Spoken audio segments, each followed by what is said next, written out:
ce webinaire a été conçu par le groupe APS et qu'ensemble, au sein de ce groupe composé de la Fédération musicale de Franche-Comté, la MJC de Baulbillère et le pôle musical régional Cadence, nous avons souhaité vous accompagner en cette rentrée assez atypique, voire même extraordinaire, vous épauler, vous accompagner et vous donner un maximum, vous outiller pour pouvoir vous permettre d'appréhender au mieux cette saison musicale qui s'ouvre, vous permettre aussi peut-être de garder le cap, de surmonter les difficultés organisationnelles, vous permettre aussi de vous aider à vous adapter et également de vous aider aussi à mobiliser, remobiliser, je dirais même, les équipes, les publics, en tout cas se questionner, que fait-on en cette rentrée et comment appréhende-t-on cette nouvelle saison musicale. Pour cela, nous avons invité Karine Joussoum-Felder, que je remercie, qui a accepté notre invitation. Alors, Karine est consultante, elle est également spécialiste de la conduite du changement et elle a l'habitude d'accompagner les équipes et les structures sur des questions liées au changement, justement. Donc, merci Karine. Ce webinaire sera également animé par Isabelle Imbert, qui est directrice adjointe de Cadence, et puis Bouchra Abache, directrice de la Fédération musicale de Franche-Comté. Je voudrais aussi, alors on a pris le soin pour préparer ce webinaire de recueillir vos questions, de recueillir aussi vos préoccupations du moment. Et sans grande surprise, effectivement, il y a un sujet récurrent qui est revenu à maintes reprises, qui est celui de l'organisation des pratiques collectives, notamment pour beaucoup des pratiques musicales, et notamment des protocoles sanitaires à mettre en œuvre pour pouvoir organiser ces pratiques collectives. Alors, ce n'était pas le sujet premier de ce webinaire, mais nous avons fait le choix, et notamment avec Xavier, de vous proposer un petit temps en ouverture pour pouvoir en tout cas vous délivrer de façon très synthétique quelques informations à ce sujet et vous orienter, vous guider aussi des ressources que vous pourrez trouver pour prendre les bonnes décisions et en tout cas pour vous organiser les uns les autres au sein de vos établissements et au sein des associations de pratique. Je voudrais dire également, alors vous avez vu qu'il y a un fil de discussion, vous êtes évidemment libre de pouvoir apporter des commentaires et en tout cas intervenir tout le long de ce webinaire. On va passer 1 heure ensemble. Simplement, je tenais à vous préciser que nous ne pourrons pas jouer le jeu des questions-réponses en direct et au fur et à mesure du webinaire parce que nous n'avons qu'1 heure. Donc, c'est aussi pour ça qu'on a préféré recenser les questions en amont.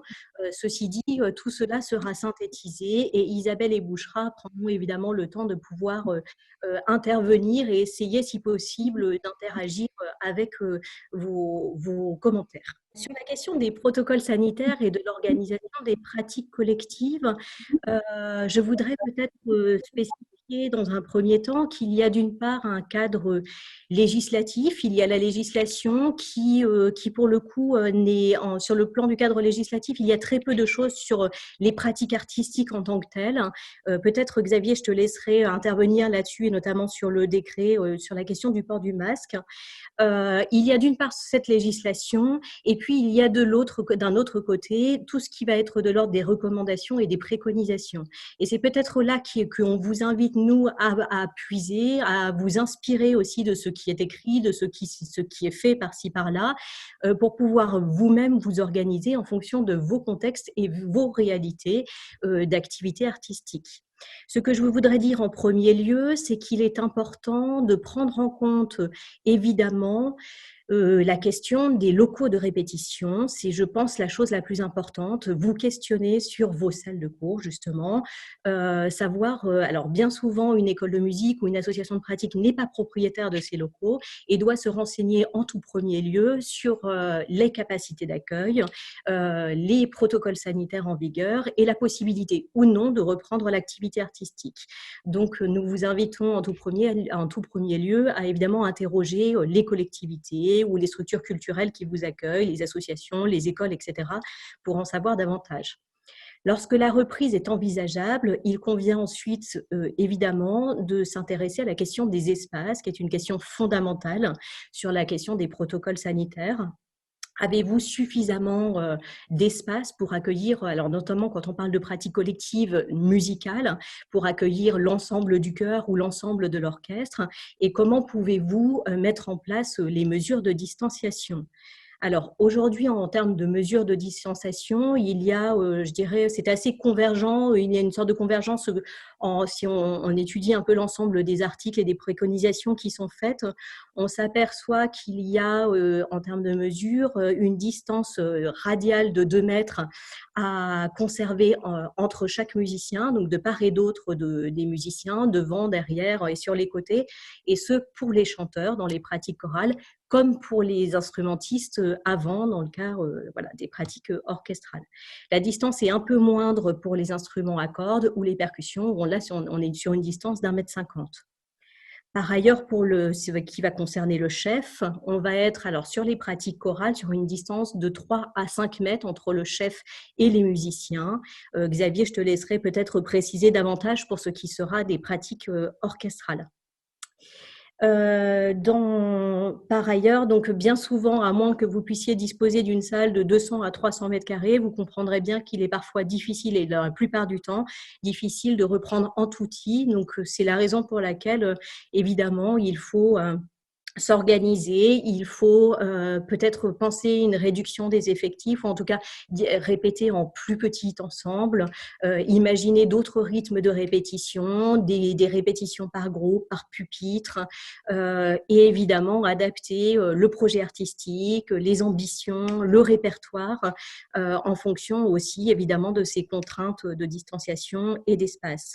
La question s'est posée, je vois, sur la question le port du masque en chantant. Alors là, rien n'est complètement imposé. Xavier, peut-être tu interviendras là-dessus. Simplement, alors nous, on a croisé des chefs qui expérimentent aussi de ce côté-là.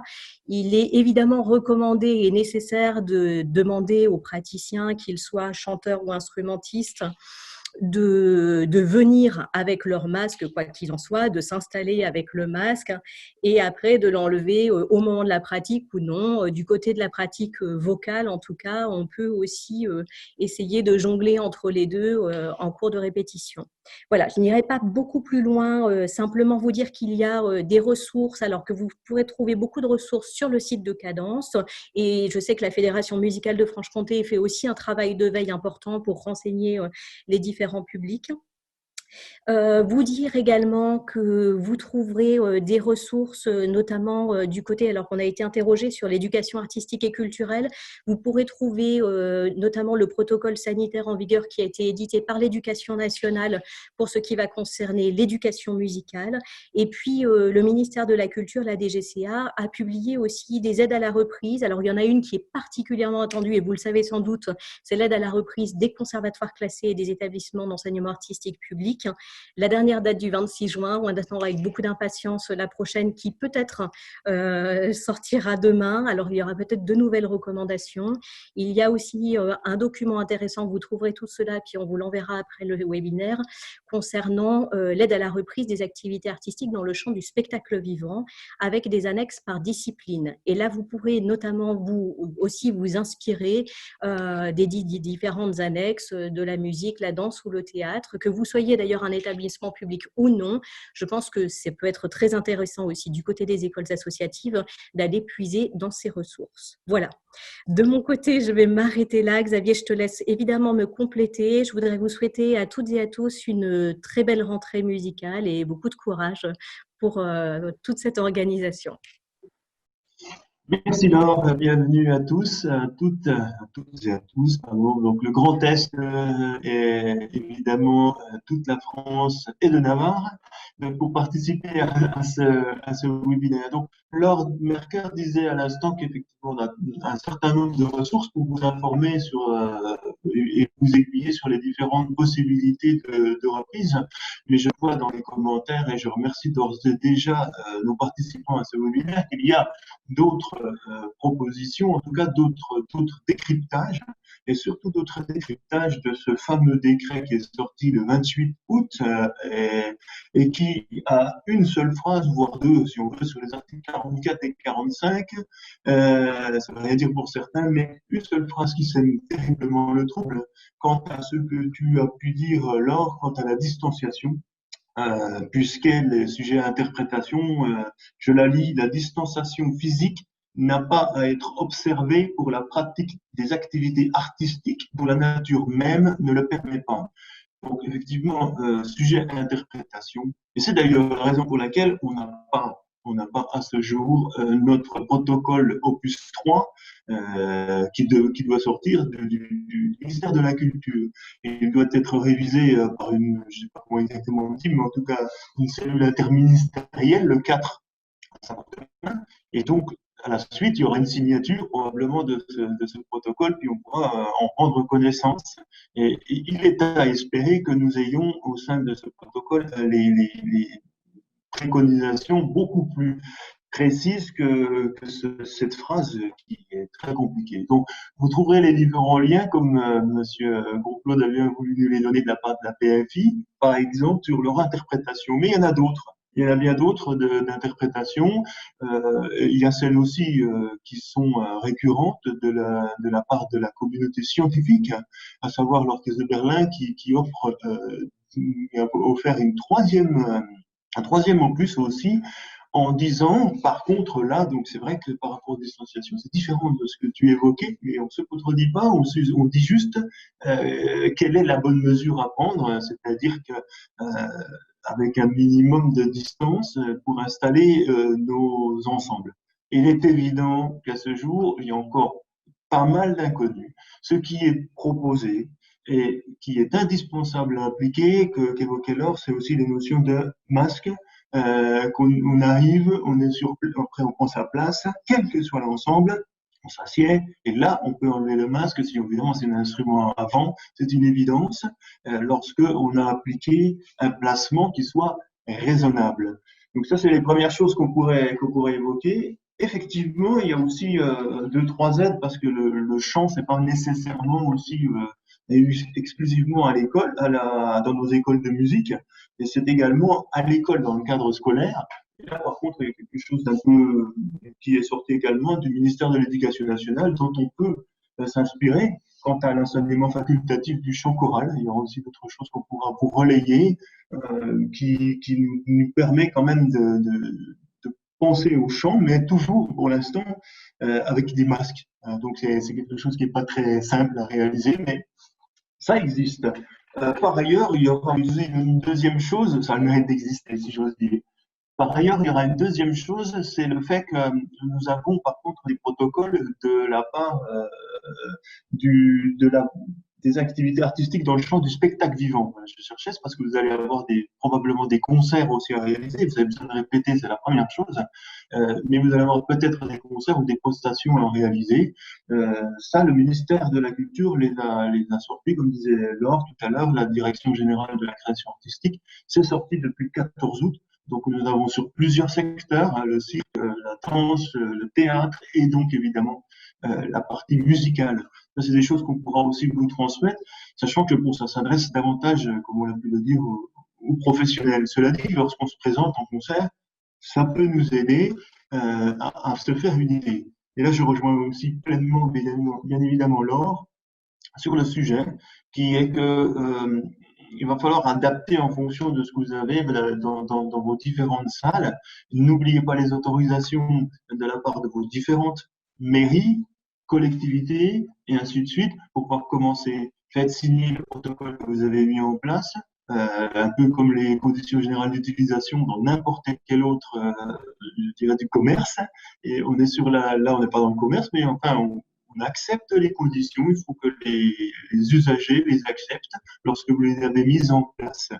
Voilà, je voyais aussi, excusez-moi, oui, bon, on a des questions, juste une que je voulais évoquer, puisque on parlait du masque, c'est quel masque? Bon, il y a pas mal de masques qui sont évoqués. Maintenant, il semblerait quand même que évoqué le masque FFP2 dans notre cas, donc quand même on passe sur quelque chose d'assez fort et peut-être un peu loin.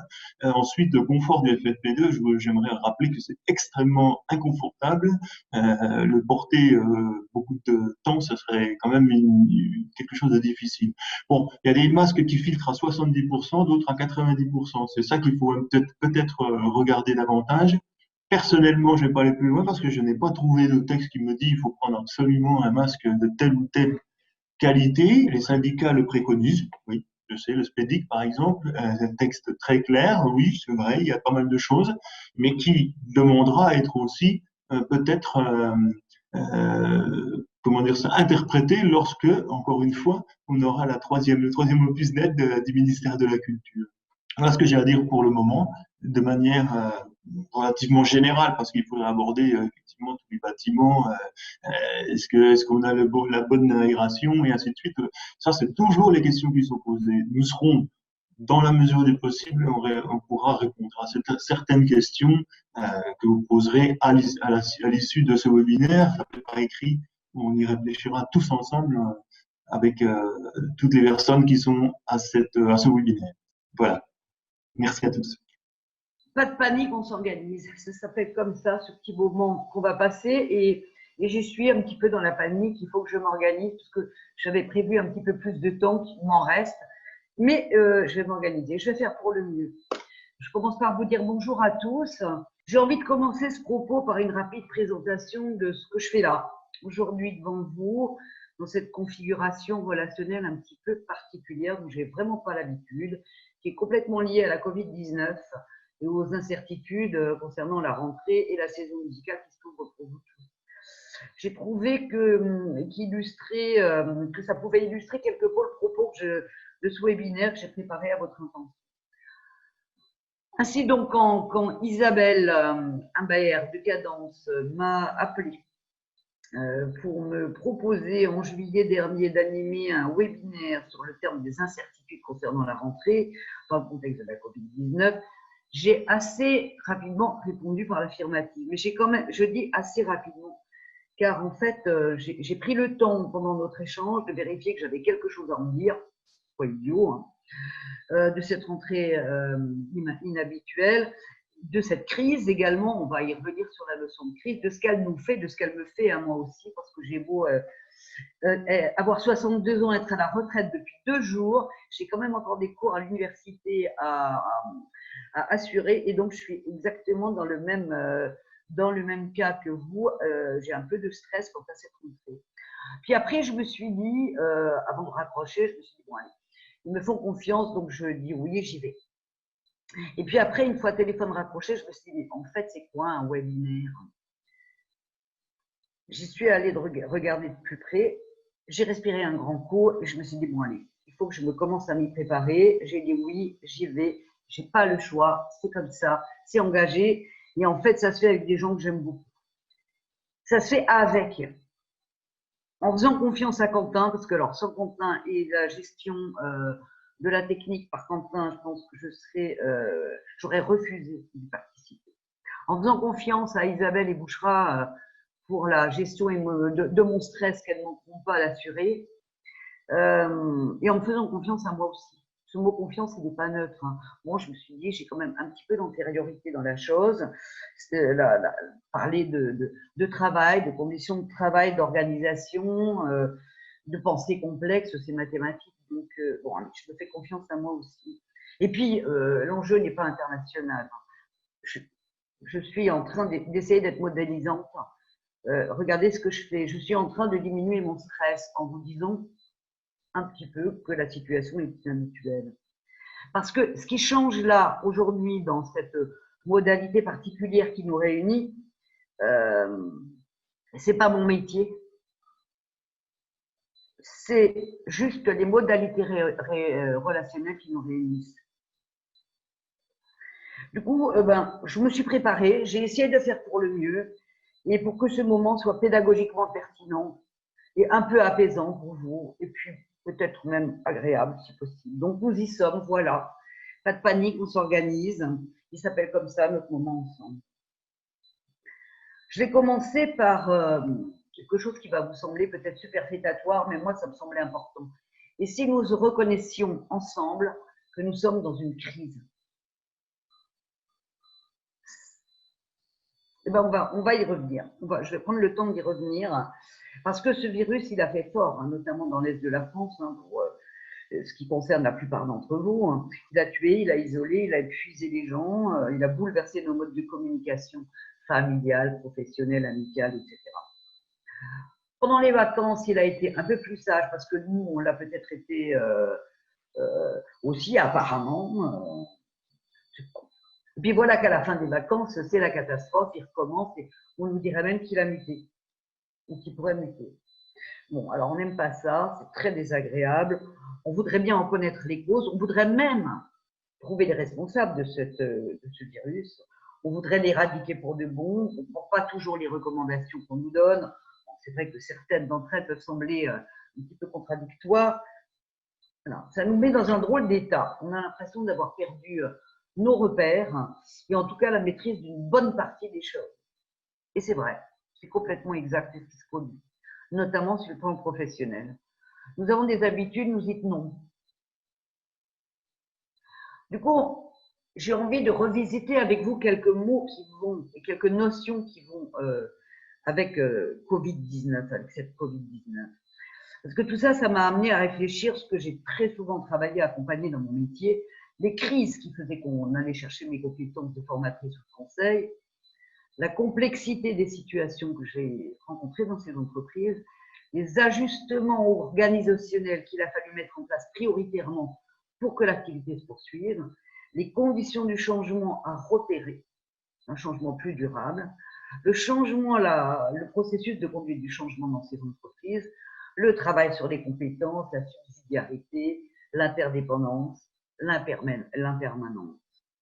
Ça m'a amené à réfléchir aussi sur ce qu'est une crise, à me demander si l'expérience de la Covid-19 est bien une crise, et si oui, une crise de quoi? Ça m'a amené à réfléchir aussi à dimensionner la crise. Est-ce que la crise, on parle de crise sanitaire, mais n'est-elle que sanitaire quand elle touche et tous les pans de la vie et l'humanité tout entière. La moitié de l'humanité a été confinée quand même. Ça m'a amené à réfléchir à mettre en perspective avec la notion de crise, la notion de changement, de niveau de changement, d'ajustement, de gestion opérationnelle de tout cela en milieu de travail, d'adaptabilité plutôt que d'adaptation. À mettre tout ça en perspective avec les notions d'impermanence, de changement, de croyance. Donc vous voyez que ça m'a fait travailler dans ma tête. Et du coup, j'ai envie de vous faire partager mes réflexions en me référant parfois des gens qui les ont pensées, ces notions bien avant moi, probablement bien davantage que moi et plus finement. Profitez de ça. En insistant sur la crise plutôt que sur le changement. C'est une gestion de crise pour moi, volontairement. Pour vous, vous importe. 2020, oui. Je me permets, juste peut-être pour resituer le contexte, effectivement, on a fait le choix dans cette première partie avec vous, Karine, de bien reposer la situation dans laquelle nous sommes.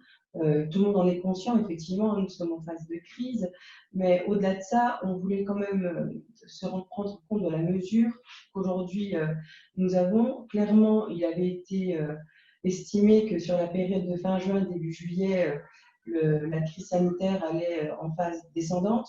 On a bien vu, et nous, en tant que structure régionale, nous avons été largement sollicités du fait d'un protocole sanitaire, d'une reprise et d'une étude spécifique pour une reprise sanitaire et des accompagnements sur ces sujets.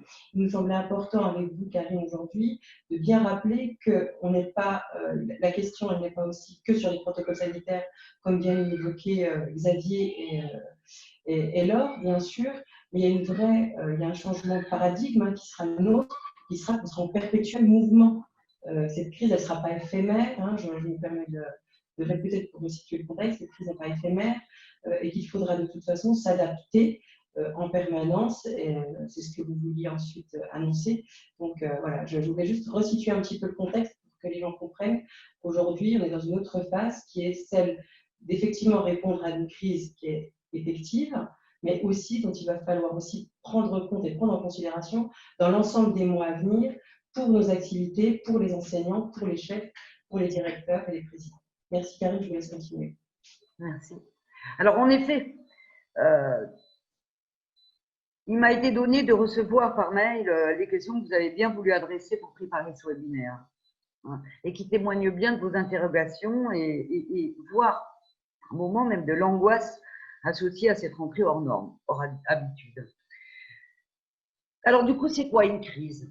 Je vais citer ici beaucoup Edgar Morin, et notamment Oussama Bouis, qu'il a beaucoup fréquenté ces dernières années. Il y a crise lorsque les règles habituelles qui assuraient la stabilité d'un système ne fonctionnent plus. Il n'offre que peu, voire aucune solution au problème. L'idée de perturbation permet à la fois de signifier l'origine de la crise et son résultat. La vraie perturbation de crise est le dérèglement. Et c'est bien ce que nous vivons avec la Covid-19. Nos règles habituelles de conditions de travail, de convivialité, de déplacement, plus ou moins appréciées précédemment, ne fonctionnent plus. À l'échelle européenne comme mondiale d'ailleurs. La moitié de l'humanité a été confinée, j'ai déjà dit.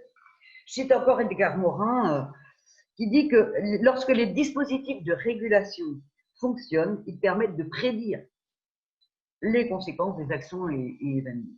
Lorsque ce système de régulation ne fonctionne plus, il devient difficile de prédire. La crise entraîne donc une progression des incertitudes et une régression des déterminants. L'incertitude est telle que même les décisions prises par des acteurs influents peuvent changer rapidement. L'incertain devenant de fait ce qu'il y a de plus certain. Je cite encore Edgar Morin qui nous parle de processus de blocage des blocages. Dans les faits, le dispositif de régulation, quand il est bloqué, est incapable d'offrir des solutions compréhensibles, choisies, incorporables. Et ça participe à une rigidification du système. Et en effet, on assiste, on le voit bien en écoutant les informations un petit peu, au fait que dans cette incertitude, ce climat d'incertitude et d'ambiguïté propre à d'autres crises, on voit apparaître un caractère conflictuel, voire ce caractère conflictuel pourrait commencer à devenir dominant. Il ne faut pas s'y laisser prendre. On est contre, on cherche des boucs émissaires, il n'y a pas assez de masques, c'est la faute des Chinois, ou c'est la faute du ministre qui a oublié d'en commander, ou c'est la faute d'un autre ministre qui n'a pas lu les prérogatives d'il y a 12 ans, qui prévoyait qu'on en achète, etc. Enfin voilà, hein, on assiste aussi à d'autres phénomènes, ce sont les doubles contraints. Et ça, il suffit de regarder les informations télévisuelles ou d'écouter la radio, on se rend compte que les doubles contraints, ce sont nos politiques qui sont à la fois sidérés comme nous, empêchés comme nous face à cette crise, et en même temps dans l'obligation de faire quelque chose, de produire quelque chose, de dire. Double contraint. Mais on assiste à une troisième chose qui est quand même un petit peu plus sympa. Et ça, on a pu la voir et la vivre les uns et les autres. On assiste aussi à un blocage, un déblocage de ressources jusqu'alors totalement inexploitées. On assiste à l'émergence de réalités jusqu'alors inhibées, au dévoilement de nouveaux potentiels. Qui aurait pensé qu'un jour, on utiliserait avec une telle aisance l'outil informatique, Zoom, Teams, etc., que ça deviendrait un outil de travail aussi simple, etc. La crise est un éveil brutal, une prise de conscience soudaine de la complexité. Pour autant, on est toujours dans la crise, hein. On n'en est pas sorti. Donc c'est la crise, mais qu'est-ce qu'on en fait, me direz-vous? Si la crise est tributaire de l'aléa, nous dit encore Edgar Morin, et après j'en finis avec lui, hein, elle offre des conditions nouvelles pour l'action. À certains de ces moments carrefour, il est possible à une minorité, à une action individuelle, de faire basculer le développement dans un sens parfois hautement improbable. En effet, nous avons été capables de grandes choses dans les derniers mois. La crise est donc à ce titre-là à la fois un risque et une chance. C'est son double visage. Risque de régression, change de progression. Ça éclaire le fait qu'en temps de crise, on n'attend pas le changement, mais on saisit l'opportunité de nouvelles conditions d'action pour le créer. Et c'est pour ça que je vous parlerai de changement en fin de webinaire, il faut que je me presse, mais seulement en fin de webinaire. On va commencer par parler de gestion de crise et moi j'appelle ça de temps en temps même de gestion pompier. Parce que la crise, c'est pas le changement. La crise, ça relève du temps court. Même si la Covid-19 n'est pas terminée, même si elle peut encore nous réserver quelques surprises, elle ne va pas durer éternellement. Peut-être qu'on pensera à une Covid-20 ou à une Covid-28, hein, je ne sais rien. Enfin, en tout cas, celle-ci n'a pas vocation à durer éternellement et à ce titre-là, elle relève de la gestion de crise, surtout pas de la conduite du changement. La réponse à la crise, c'est la gestion de crise. La gestion des complications, des incertitudes liées à la crise. C'est une forme de réponse à la gestion de crise, forme de réponse que moi j'appelle les pompiers. Aujourd'hui, on est tous en mode pompier, on n'a pas le choix, c'est indispensable et nous avons complètement raison de nous comporter en pompier. Cependant, ce que nous ne pourrons jamais faire, c'est faire comme si nous n'avions pas vécu la crise. Nous ne reviendrons jamais à la situation de janvier 2020. Entre-temps, février, mars, angoisse, etc. sont passés. Cette crise s'est gravée dans nos mémoires, dans nos actes, dans nos comportements. Elle nous a tous fait réfléchir, au-delà de la simple exécution des recommandations et des protocoles en mode pompier. Nous avons tous réfléchi sur nos modes de communication, de psychologue, de consommation, de déplacement. Nous avons tous réfléchi à la société dans laquelle nous vivons et à laquelle nous participons, celle que nous voudrions voir arriver demain. On l'a tous fait. C'est là qu'intervient seulement la notion de changement. Il y a bien gestion de crise et réflexion à un autre niveau de sens sur comment on fait après, comment on fait demain. C'est donc bien la différence entre la gestion de crise et la conduite du changement, c'est une différence de question de sens. Il y a bien des différences, il y a des points communs, on va le voir. On pourrait presque dire qu'une crise, c'est un petit peu dommage, précède le changement, voire génère le changement, s'il n'y a pas rigidification du système. Si le système peut continuer à garder un petit peu de souplesse. Je vais rapidement vous parler de changement, parce qu'en fond, le changement, ce n'est pas complètement votre souci pour la rentrée. Je serai donc assez brève. Je viens de l'introduire, le changement, ça travaille à un autre niveau de sens, les systèmes et les individus, bien plus en profondeur et sur le temps long. Gestion de crise, c'est temps court. Changement, c'est temps long. C'est bien plus qu'un passage d'un état A à un état B. C'est plus complexe, parce qu'un changement, ça ébranle des croyances, des valeurs, des certitudes, des représentations, la nature profonde des liens, des alliances, la nature profonde de ce qu'on attend pour soi de l'exercice d'un métier, d'une carrière. Merci. Oui. Merci, Karine. Bouchra, aidez-moi. On avait quelques questions avec Isabelle par rapport à ce sujet du changement, à ce sujet aussi d'adaptabilité. Je pose des questions très concrètes. Les gens aujourd'hui, si on doit parler du numérique, je laisserai la parole à Isabelle.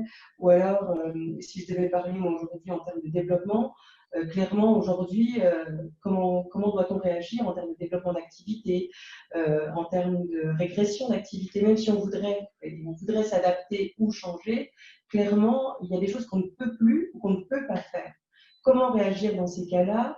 Qu'est-ce qu'on doit faire? Est-ce qu'on doit s'ajuster? Est-ce qu'on doit s'adapter? Ou est-ce qu'on doit tout simplement supprimer? Je pense par exemple à des activités d'enseignement face à face, se complexifier, la pratique collective, ça devient le sujet de la rentrée. Isabelle, je posais aussi, effectivement, on posait avec Isabelle la question du numérique. Effectivement, on a beaucoup vu sur ces derniers mois la place du numérique qui a pris une énorme place, ces nouveaux outils, tu en as parlé aussi, Karine. On présage, on présume que finalement tout le monde devrait pouvoir s'en sortir avec le numérique. Est-ce que finalement on assiste quelque part à un changement de nos métiers? Est-ce que c'est des nouvelles compétences qu'on doit de se doter? Est-ce qu'on doit tous se mettre au numérique? Comment finalement, comment on peut adapter, s'adapter, s'ajuster, à quel endroit on doit maintenant prendre en compte cette gestion de crise. Est-ce qu'on est dans une gestion de crise? Est-ce qu'on est déjà dans un changement qui va beaucoup plus loin? Voilà un petit peu des questions plus concrètes qui ressortent un petit peu des interrogations aussi des participants à ce webinaire, il me semble. Ok. Eh bien, écoutez, du coup, je vais faire une impasse sur une partie de mon propos pour vous répondre assez rapidement sur les aspects concrets de la gestion de crise, puis je finirai mon propos sur la conduite du changement brièvement et la communication. Est-ce que ça vous va comme ça? Donc, je vais très vite en commençant sur la gestion de crise. Je répondrai au numérique et si j'oublie, vous me le rappelez. Hein, mais pour moi, le numérique, c'est un outil. Ça ne parle pas de posture. C'est un outil. Bien sûr qu'il faut s'y coller. On y reviendra. Aidez-moi. Hein. Pour cette rentrée, donc, j'ai l'impression que vous, professionnels du secteur de la culture, directeur d'école de musique, directeur de conservatoire, professeur de pratique instrumentale, de pratique vocale, chef de chœur, etc. J'en oublie plein, excusez-moi. Hein. J'ai l'impression que vous n'avez pas le choix. Il faut faire avec. En mode gestion de crise, c'est-à-dire en mode pompier. En vous disant quelque chose quand même de très important que j'avais introduit dans mon introduction, bien sûr, cette crise ne change pas votre métier. Que je sache, en cette rentrée 2020, vous restez directeur d'école de musique, directeur de conservatoire, professeur de pratique instrumentale, etc. Votre contrat de travail n'a pas changé. C'est quand même très important de se dire ça. Hein. La crise n'a pas changé non plus, et ça c'est peut-être encore plus important, la vocation des structures auxquelles vous appartenez.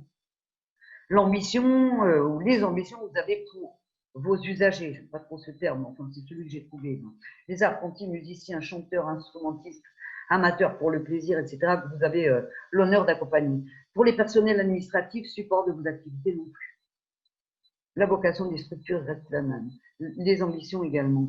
Ce virus, il est prétentieux, hein, certes, mais quand même pas au point de remettre en cause en 6 mois les valeurs de vos structures, qui sont très souvent qualité, exigence, authenticité, etc. Bien entendu, parce que vous voulez faire bien. Donc, vous n'avez pas le choix, vous êtes obligé de faire avec. Vous êtes obligé de vous ajuster à la situation de crise et d'incertitude. Pourquoi j'emploie le mot ajuster? Parce que le mot ajuster parle de faire avec. Ça ne veut pas dire adhérer. Ça veut dire faire avec. On parlera d'adhésion quand on parlera de changement. Ok? Et l'ajustement, ce n'est pas de la désorganisation. Hein, c'est le contexte est désorganisé. L'ajustement parle d'une organisation. Mais pas une organisation pour revenir à la situation antérieure, à la situation de janvier 2020. Ça, je vous l'ai déjà dit, c'est impossible, c'est fichu, mais c'est plutôt une organisation en mode pompier, en contexte d'incertitude et dans l'ajustement pour dépasser la crise et aller vers autre chose. Donc, vous êtes obligé de faire comme demain, pour me résumer. Avec une organisation, bien entendu, sur laquelle je vais revenir et qui comporte une première notion. Agissez chacun à votre bonne place et n'ayez pas d'autre objectif en gestion de crise que de faire chacun votre métier. Chacun a un métier dans vos structures. Faire son métier prioritairement, c'est faire en sorte que son établissement tienne debout. Pour un directeur, que son établissement soit connu, reconnu, pour l'activité qui s'y mène, dans la diversité de cette activité, pour que les personnes qui y interviennent puissent le faire en sécurité, possiblement dans le confort, dans la reconnaissance de leurs compétences et de leurs contributions. Et pour les directeurs encore, c'est faire en sorte que l'économie soit la plus saine possible, gérée en bon père de famille. En période de crise, pour un directeur, c'est la priorité. Alors peut-être, et là je me reconnecte sur la question de l'organisation, on est loin du numérique, mais on parle quand même d'organisation. Peut-être même que certains directeurs ou directeurs d'école de musique qui auront en plus la charge de pratique instrumentale, peut-être qu'il faut qu'ils y renoncent à ce moment-là, puisque leur priorité va être en effet d'aller chercher de l'information, de transmettre cette information, d'être connecté avec les usagers, les parents d'élèves, les praticiens, etc. Voilà, de manière constante. C'est de l'organisation, ça. Le chef de chœur va continuer à faire son métier, mais à sa bonne place. Pourquoi je parle de bonne place? Parce qu'en période de crise, on pourrait être tenté de faire à la place d'eux. ou de faire plus, ou de faire autrement, et que c'est absolument pas le moment. Je suis pas en train de dire faites le dos rond, mais soyez attentifs à travailler entre vous l'interdépendance. L'interdépendance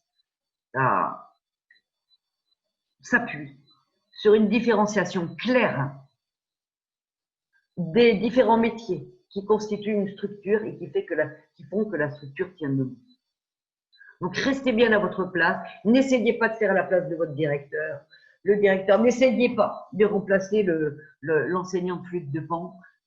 Chacun à sa bonne place. Et utilisons son temps professionnel à exercer à cet endroit-là.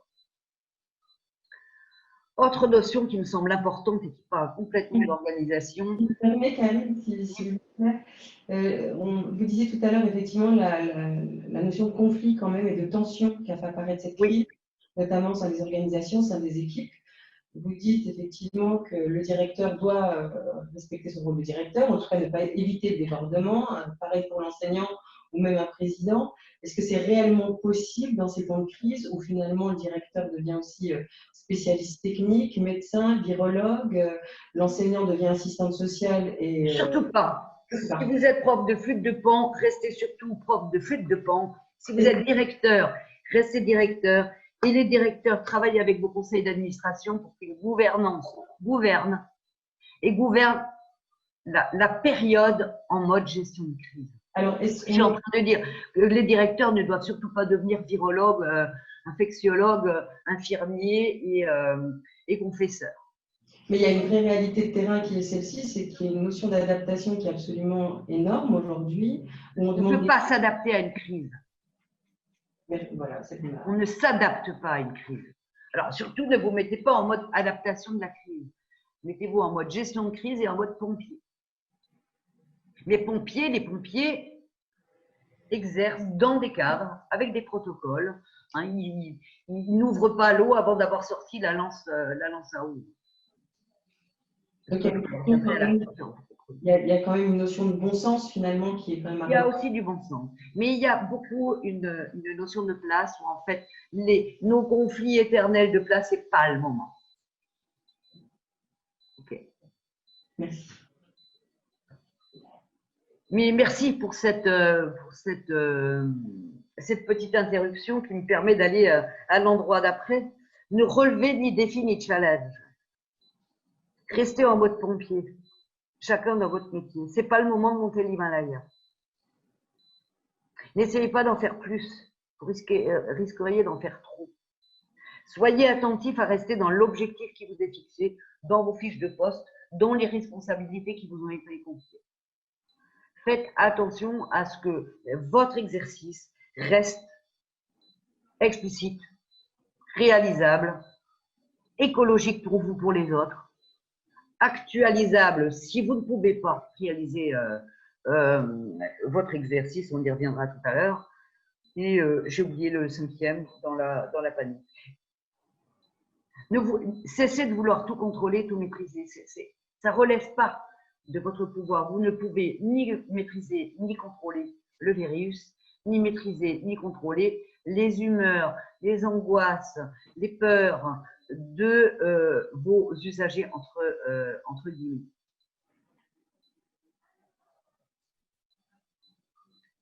Donc, restez dans le contrôle et la maîtrise de ce qui relève de vos fonctions. Sinon, vous allez atteindre ce qu'on appelle le seuil d'incompétence. Et du coup, vous n'allez plus être modélisant dans la responsabilité de portage, et là je parle aux directeurs et aux gouvernances, de portage de vos édifices qui relèvent de votre fonction. Donc, restez juste dans le contrôle et la maîtrise de ce qui relève de vos fonctions. Et puis, une notion qui semble complètement bateau, mais moi que j'adore, c'est faites pour le mieux. Pourquoi je dis faites pour le mieux, et je vais un petit peu prendre du temps là-dessus, c'est pour aller possiblement tous au même endroit, bien entendu. Parce que faire pour le mieux, ce n'est pas un vœu pieux. Parce que faire pour le mieux, c'est ce qu'on fait tous les jours, habituellement. Dès qu'on est au travail, on fait toujours pour le mieux. Moi, je n'ai jamais rencontré de gens paresseux, des gens qui volontairement ne voulaient rien fiche. J'ai vu beaucoup de gens empêchés de faire bien ou de faire pour le mieux. J'ai vu aussi des gens qui ont voulu en faire trop, mais pareil, c'est parce qu'en fait, ils travaillaient dans des organisations soit déshumanisées et qui ne faisaient pas sens, soit ils avaient envie d'avancer plus vite que les autres, plus vite que la musique peut-être. Et du coup, ils chamboulaient le rythme écologique de l'avancement des choses. Donc, faites pour le mieux. Et dernière notion qui va avec, c'est à l'impossible, nul n'est tenu, jusqu'à la limite de vos possibilités. Peut-être dans la même structure, dans le même établissement, dans le même contexte d'exercice de vos professions, il y aura des activités qui ne pourront être conduites en regard de l'évolution des protocoles sanitaires et des recommandations. Eh bien, c'est comme ça. Hein, ça reparle de contrôle et de maîtrise. Par contre, ça devra, après la rentrée, et assez rapidement, et ça va nous amener à parler rapidement de changement, ça devra faire l'objet de décisions et de discernement, de décisions prises par des directions et en gouvernance, selon des facteurs qui auront été déterminés préalablement. C'est pas tout d'un coup, je peux plus faire. Sortir du registre des émotions et essayer d'être le plus souvent pragmatique et concret et factuel. Donc, il y a bien des facteurs qui, à un moment, feront, malheureusement, peut-être, qu'on arrivera à la limite d'un exercice. On peut peut-être le décider en amont, hein, et puis tout d'un coup, la limite est atteinte, eh bien, on arrête l'exercice. Mais c'est la gouvernance et la direction qui décident d'arrêter l'exercice parce que les facteurs sont créés. C'est pas l'enseignant. Et c'est ça aussi, être chacun à sa bonne place et du coup se sentir protégé.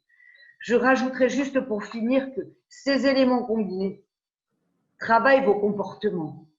Et peut-être que le travail sur les comportements, c'est la première étape de la conduite du changement. Ce travail sur les comportements doit pouvoir vous rendre modélisant, vous, enseignants, directeurs, gouvernance, modélisant. Et que c'est à cet endroit-là, si vous êtes modélisant pour vos usagers, que vous allez pouvoir éventuellement leur offrir un cadre qui pourra les rassurer. Mais là encore, sur la réassurance, elle échappe à votre maîtrise totale. Justement, Karine, je me permets d'intervenir aussi et de te poser un petit peu des questions qui sont venues de la part de nos participants au moment où ils se sont inscrits. Sur la question de justement comment on va faire adhérer nos publics, les publics des établissements d'enseignement artistique, des pratiques collectives, comment justement on va les rassurer. Beaucoup souhaiteraient reprendre comme avant, là où tout s'est arrêté en mars. Comment on travaille notre communication pour que ces publics-là ils soient dans des cadres sécurisés. Est-ce que c'est à nous de les rassurer ou non? Comment vois-tu cette communication qui est hyper importante en fait actuellement? Ok. Alors écoutez, moi je vais être assez linéaire. Hein.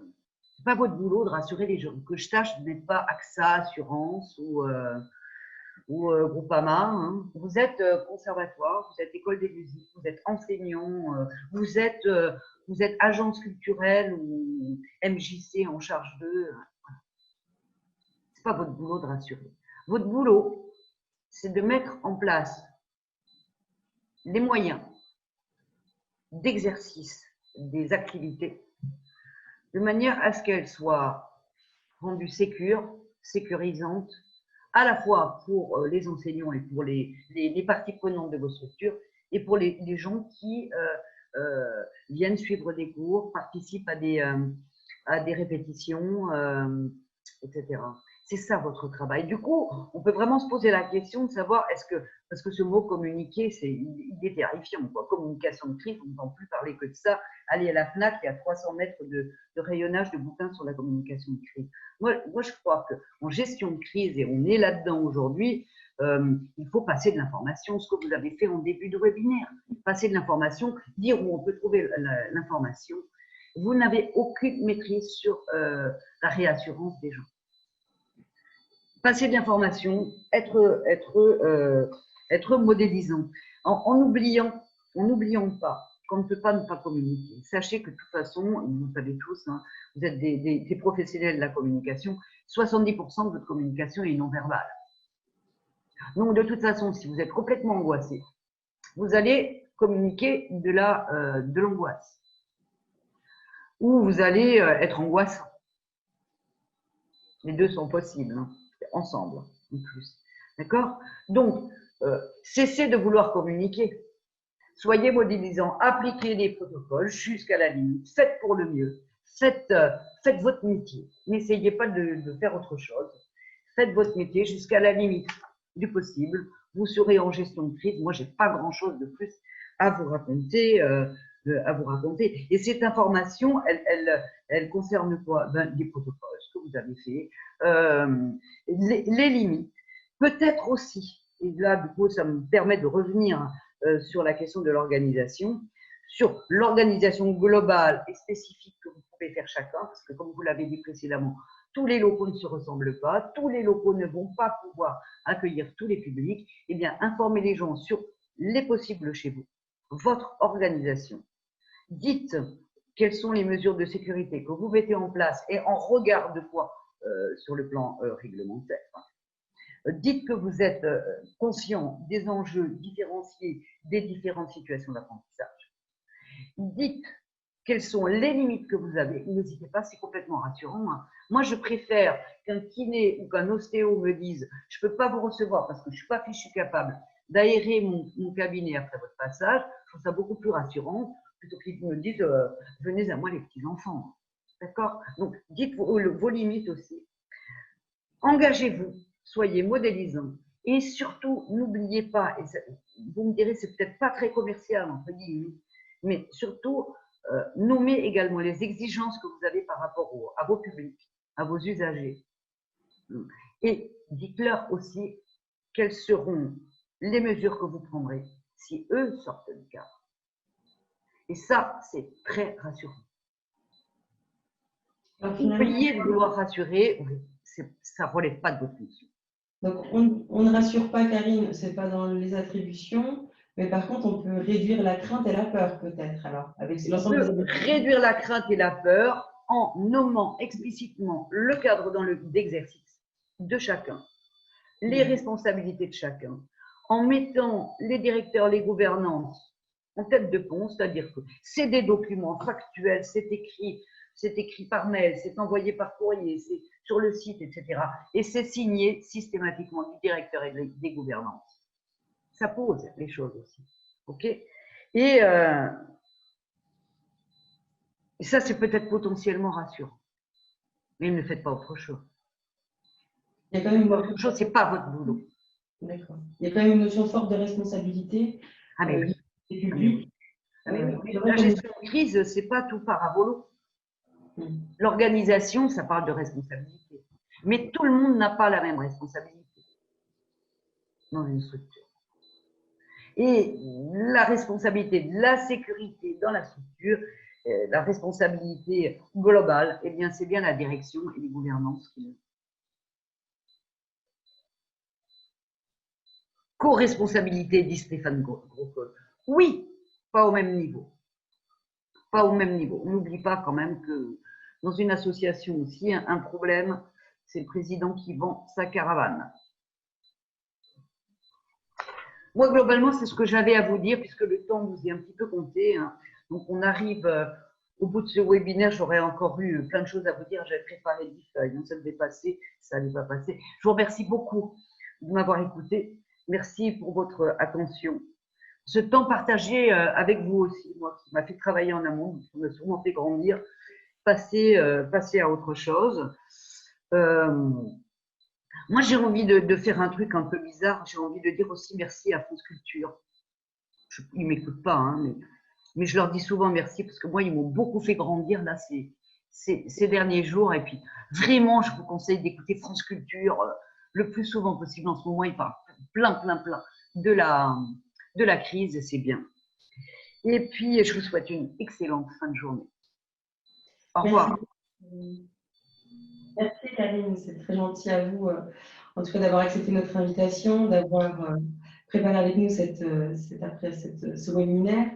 il nous semble important de rappeler que pour nous, Fédération musicale de Franche-Comté, pour Cadence, on a bien entendu, ne vous inquiétez pas, les demandes et les sollicitations sur les questions techniques, sur les questions pratico-pratiques et les conditions sanitaires que borde cette rentrée. On l'a bien entendu, on l'a bien compris, mais il nous semble aussi important d'imaginer l'avenir. D'où la question aujourd'hui d'adaptation avec Karine, et je l'en remercie, et du changement, parce que qu'on le veuille ou non, aujourd'hui, la crise nous amène à une phase d'adaptabilité qui est là, sauf qu'on sait aussi qu'à long terme, il y aura une phase de changement, je crois qu'elle sera quasiment obligatoire. Donc il nous semblait quand même important, lorsqu'on parle de rentrée, d'imaginer un avenir. On aura d'autres temps qui seront dédiés à ces protocoles sanitaires et à des appuis. J'aimerais quand même rappeler que même en tant que structure régionale, en tant que structure d'accompagnement, on n'arrivera jamais à ne valider aucun protocole fait par une structure. On peut vous aider, vous accompagner pour trouver de la ressource, on pourra vous aider et vous aiguiller pour trouver des formalités. C'est tout le travail que nous sommes aujourd'hui avec une veille très poussée, en tout cas sur tout ce qui se fait au niveau national, voire international. Et aussi, nous sommes aussi à disposition en tant que structure pour vous aider, vous accompagner de manière individuelle. Parce que, comme l'a dit Karine, il y a autant de structures, autant de cas possibles.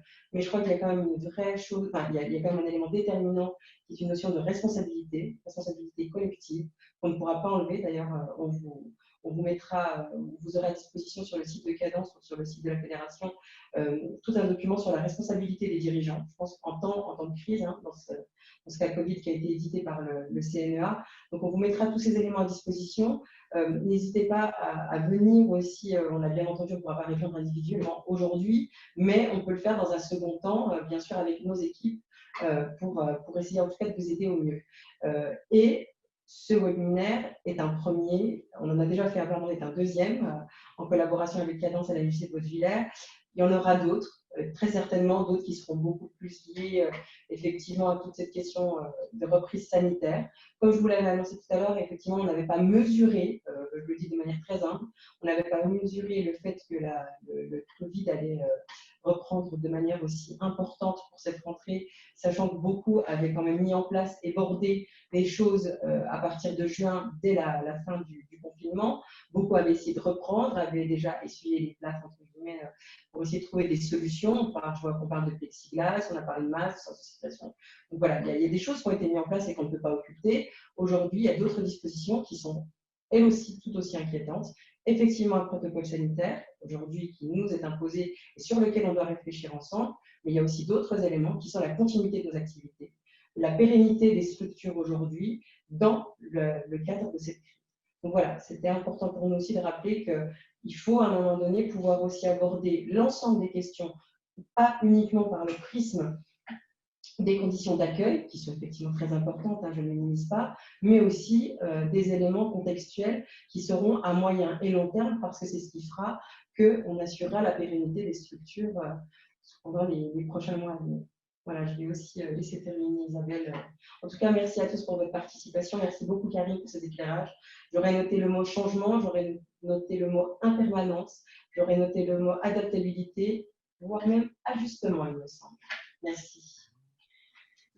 Et merci Bouchra de me laisser le mot de la fin pour vous dire que, donc effectivement, on a abordé des concepts assez larges et qui ont peut-être besoin d'être digérés. Enfin, en tout cas, moi, c'est souvent ça. Quand j'échange avec Karine, il y a besoin de digérer tout ça. Et pour vous aider à bien digérer tous ces contenus très intéressants dont nous a fait partager Karine, ce webinaire a été enregistré et il sera mis en ligne sur les sites internet de Cadence, de la Fédération, de la MJC. Donc n'hésitez pas à digérer tout ça, puis à aller revoir, rechoper des concepts qui vous ont peut-être échappé sur une première écoute. Et puis, pour réaffirmer ce qu'a dit Bouchra, n'hésitez surtout pas à décrocher votre téléphone pour nous appeler, pour échanger avec nous sur vos situations qui sont effectivement des situations individuelles et on ne peut effectivement pas dans un webinaire répondre à autant d'individualités qu'il y a d'établissements et de situations. Par contre, on est tout à fait prêt et on l'a déjà fait avec beaucoup d'entre vous à discuter au téléphone par mail en venant nous voir dans nos bureaux de vos situations et de comment on peut vous accompagner dans ces protocoles et dans des concepts plus larges d'organisation. Voilà, ce sera, je crois, le mot de la fin. Merci beaucoup pour votre participation et à très bientôt. Merci à vous. Merci Karine.